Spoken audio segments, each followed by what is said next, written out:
Good morning, everyone. Welcome to another Rookie Card Collector 123 video.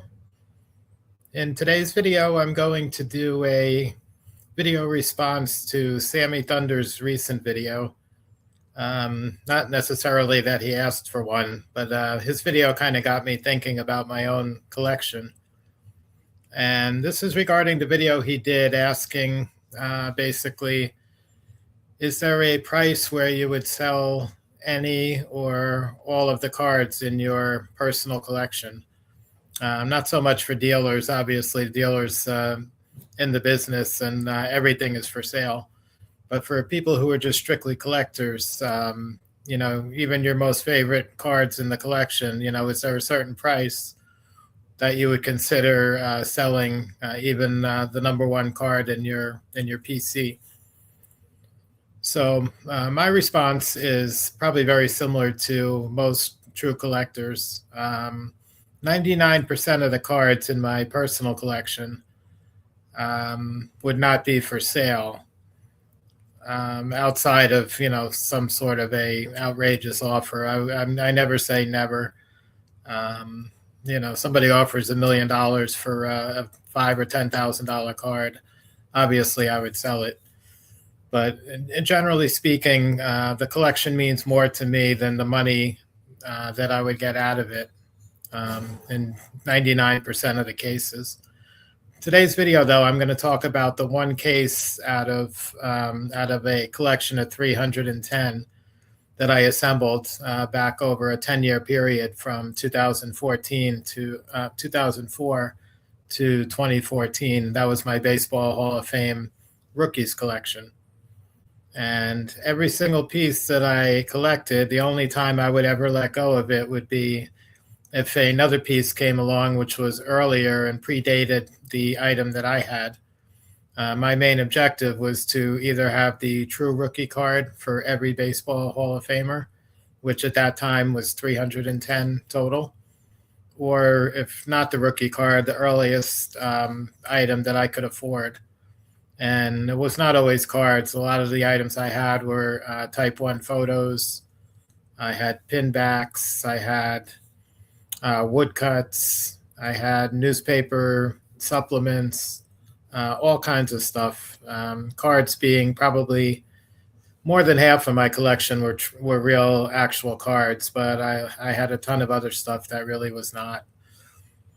So the story goes about 6 or 7 years into the collection. We're talking 2010 now, and I started in 2004. So I was pretty far along at this point. Most of the guys that I still needed were either the really obscure, the players with really obscure rookie cards that I was never able to obtain, primarily because they probably never came up for sale or for auction during the time that I was collecting them, or they were the biggest names like Babe Ruth and Honus Wagner, guys like that, where the money, the financial part of it, the affordability had prevented me from obtaining those rookies up to that point. So one of the big names, today's story is going to fall into one of the big name guys, not quite the Babe Ruth or Honus Wagner level, but it's going to revolve around Cy Young. So Cy Young at that point, 2010, the earliest card I was able to obtain for him was the Fan Craze, the playing game from the playing game card set, the American League version. There was also a National League version. And Fan Craze back then, in that 2010 era, was cataloged as a 1904 set. The National League Fan Craze was cataloged as 1906. Later research would show that both sets were produced in 1906. So the Cy Young card I had, which I believed back then was 1904, was really 1906. But up to that point, like I said, that was my earliest Cy Young. And I knew the stuff that came before that. You get to the Bryce Williams E107 cards, way out of my price range. The W600 Sporting Life cabinets, also way out of my price range. Then before that, you had the M101-1, the Sporting News supplements, which were huge. And at that point, nobody was grading them. There was no grading card holders big enough for those. And everything I had in my collection, I was trying to have graded or buy it graded. So I kind of stayed away from that one, at least for the time being. There was also a Cameo Pepsin pin back, obviously not a card, but a pin that was from the 1897, 1898 time frame, extremely rare. And then, of course, there was the Just So Tobacco rookie card, which obviously was way, way out of my price range. So one day I'm searching on eBay and looking for the guys I'm still trying to find something earlier for. And Cy Young was one of those guys. So doing my morning search, and I came across a seller, and they were out of Maryland. I was living in New Jersey at that time. So, somewhat fairly local. And they had the Cameo Pepsin pin of Cy Young. And in the scans from the auction, it looked legitimate, as much as you can tell from scans. But I only owned, I think up to that point, I owned one Cameo Pepsin pin, and it was a Bid McPhee, which I bought in person at a card show. So I was not the world's foremost expert on Cameo Pepsin pins and determining authenticity necessarily. And this pin was raw; it was not graded. PSA had started grading pins using their coin holders, which they use for their other business entity that graded coins for a number of years as of that point. But this Cy Young was not graded. So I put in a minimum, like a placeholder bid on the auction very early on. It was $100 or something like that. And I noted that the finishing day, the closing day and time. And I was not one who believed back then in the sniping programs to try to place a bid like way in advance of the auction closing on eBay and trying to have the bid register in the last couple of seconds.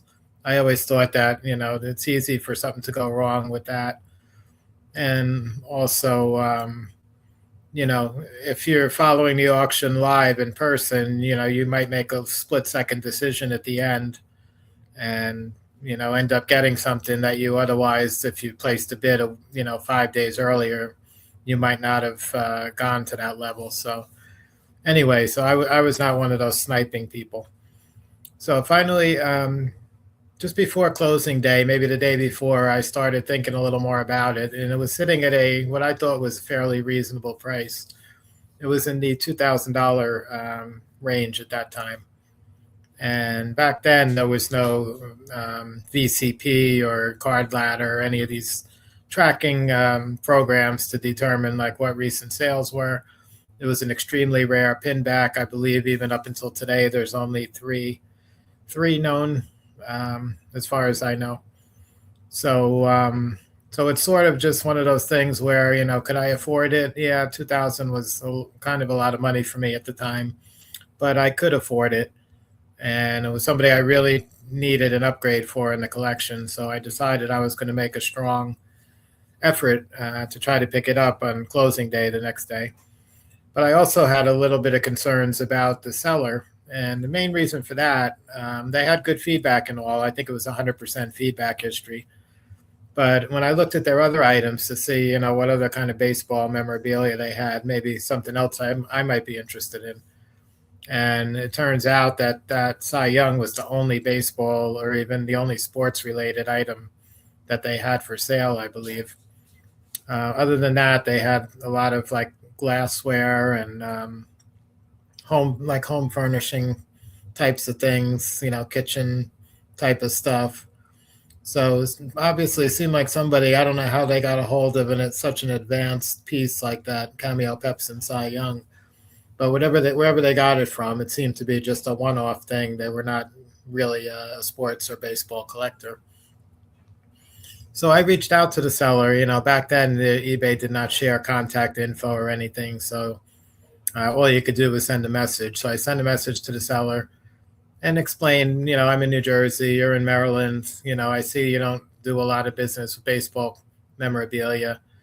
I'd be a little more comfortable after the auction if I'm the winning bidder. if we can get together somewhere, maybe halfway for you, halfway for me, in between, and I could pick the item up from you in person, and you bring either cash or a cashier's check. And he was agreeable to that. So we actually made a sort of a interim plan where the next day, once the auction closed, if I was the winning bidder, we would meet somewhere around where the New Jersey Turnpike and the Pennsylvania Turnpike intersected. And, we would get off by an exit or something like that. And I would bring my bank check and he would bring the PIN and we would make the exchange. So everything sounded good. So closing day comes and the auction was ending early in the day, I think early afternoon, which probably worked to my advantage because typically, bigger items, a lot of times the seller schedules them to close, 8 p.m., 9 p.m. And then, of course, with the West Coast, they're in a different time zone. So for them, it's only 6 o'clock maybe. But anyway, so the auction closing night comes and I'm down to the last few minutes.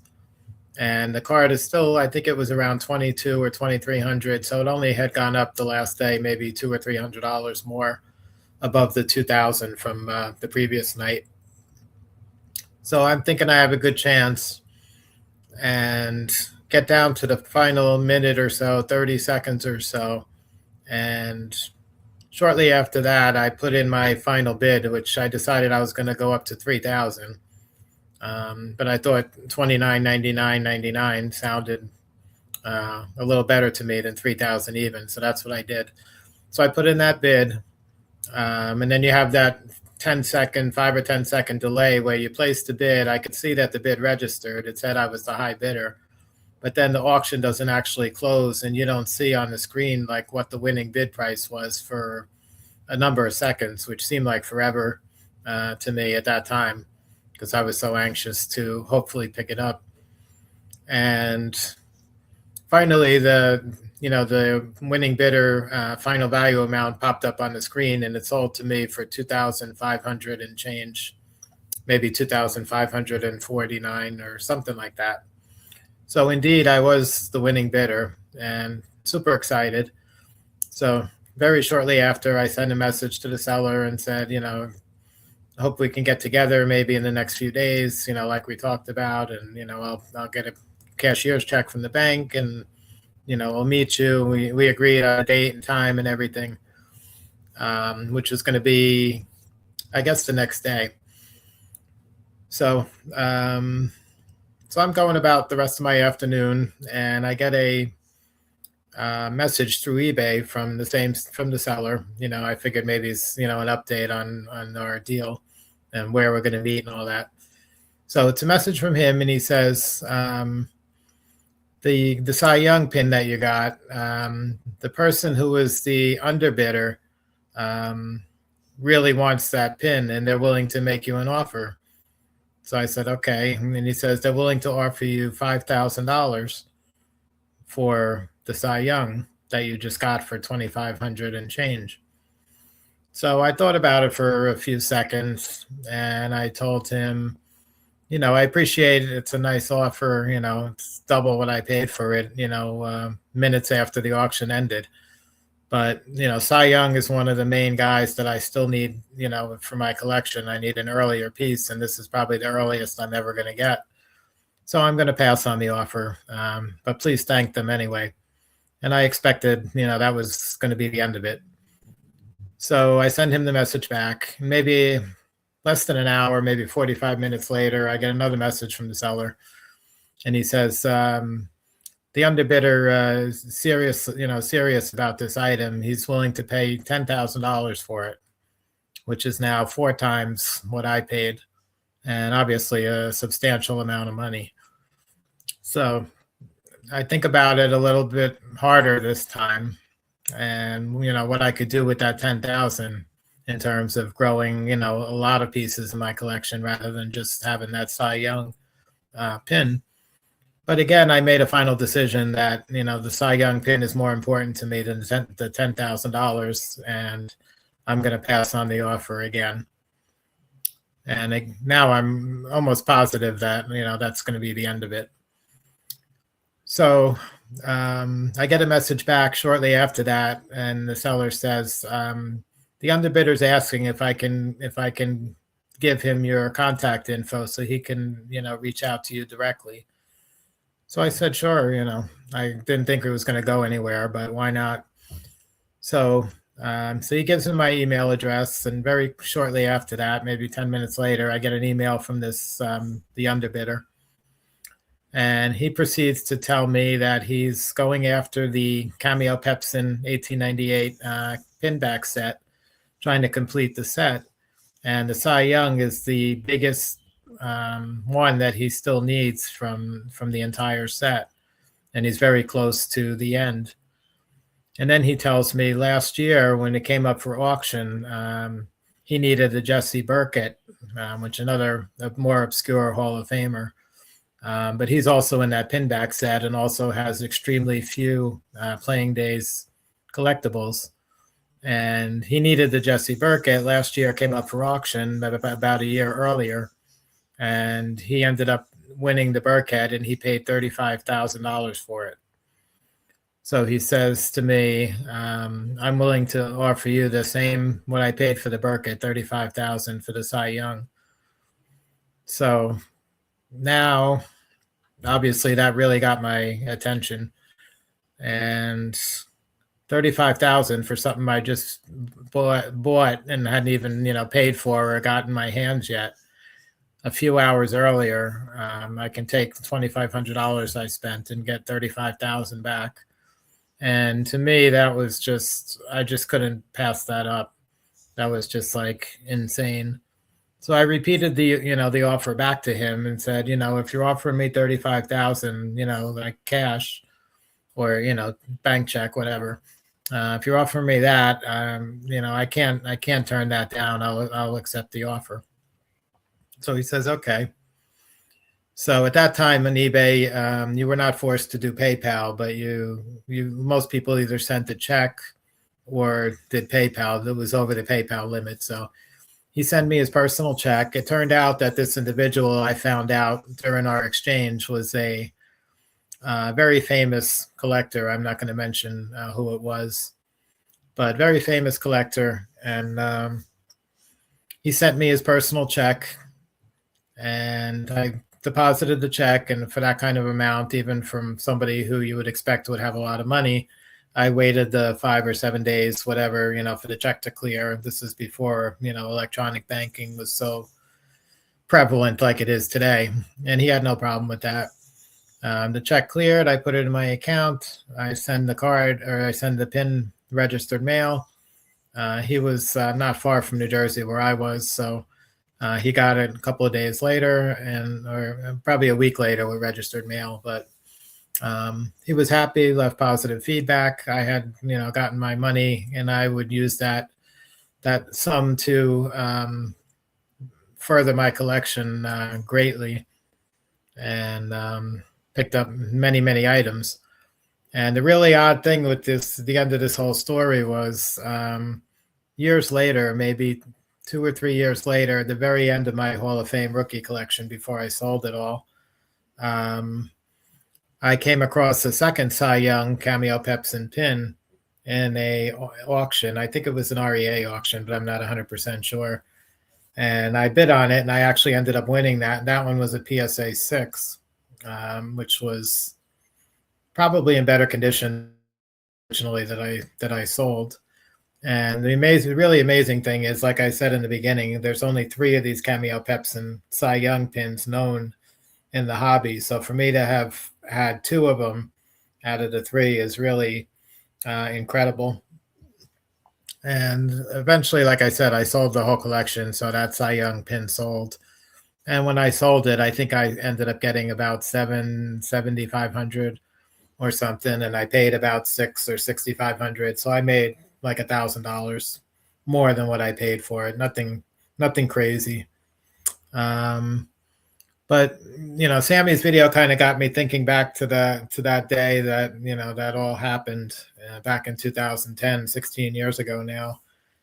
And as much as we all like to say, no, we're not going to sell the cards in our personal collection, no matter for any price.